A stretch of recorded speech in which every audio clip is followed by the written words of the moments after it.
लेकिन कल के मैच के लिए हमने प्रेडिक्शंस तो देनी है, तो उसके लिए जल्दी प्रेडिक्शंस कल के मैच के लिए लाहौर वर्सेस कोयटा, लाहौर वर्सेस कोयटा, लाहौर, सादिया कोयटा।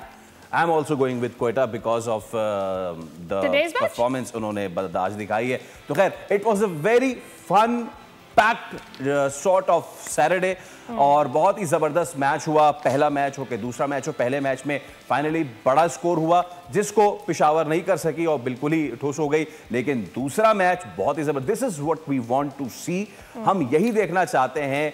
विकेटें भी गिरी कराची जो है, लेकिन उसने अपना रन रेट नहीं गिरने दिया and they were on song, इसी तरह वो चलते रहे एंड फाइनली वो मैच जीत गए। वन ऑफ द लेसन्स कि कराची में इस वक्त वेदर कैसा होगा for all the evening matches, मेरे ख्याल में ये भी एक जहन में रखने वाली बात है कि अब ओवरऑल पाकिस्तान का वेदर जो है it is getting warmer. Will that be one of the factors कि जो भी टीम टॉस जीतती है वो फैसला उस हिसाब से करेगी? एक चीज मैं ये बोलना चाह रहा हूँ, अभी 2 मैचेस में मुझे ये नजर आया कि हमारी तरफ से पाकिस्तान के लोकल प्लेयर्स, जो नए लोकल प्लेयर्स हैं, उसमें से मुझे कोई ऐसा प्लेयर नज़र नहीं अभी तक आया, बैटिंग की बात कर रहा हूँ, कि जिसको हम देखें बोलेंगे यार ये लड़का 100 करे या ये लड़का 50 करे या ये लड़का अच्छी इनिंग खेले।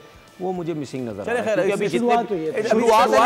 शुरुआत है, लेकिन मुझे नए लड़कों में मुझे वैसे अली रजा से आज एक्सपेक्टेशन नहीं, मैं बैट्समैन की बात कर रहा हूं। नहीं, इवन बहुत अच्छी बॉलिंग की, अली रजा की बात करो, सबसे अच्छी बॉलिंग, सबसे अच्छी उसी ने की। बॉलर्स में कहीं ना कहीं मिल जाते हैं, देखते हैं हर साल कहीं ना कहीं अच्छी पेस का लड़का आ जाता है, इसमें वो नहीं है। शुरुआत है तो आगे चलकर कुछ मोमेंटम डिफरेंट होगा एंड आई रियली होप कि इस वक्त जितनी भी टीमें पीएसएल में खेल रही है हमें सबका तगड़ा मैच नजर आए, so the one sided matches ना हो, सो दैट ये ना हो कि टुवर्ड्स द एंड वो प्रेडिक्टेबल होते चले जाए मैचेस और टीम्स और फिर फन जरा कम हो जाए।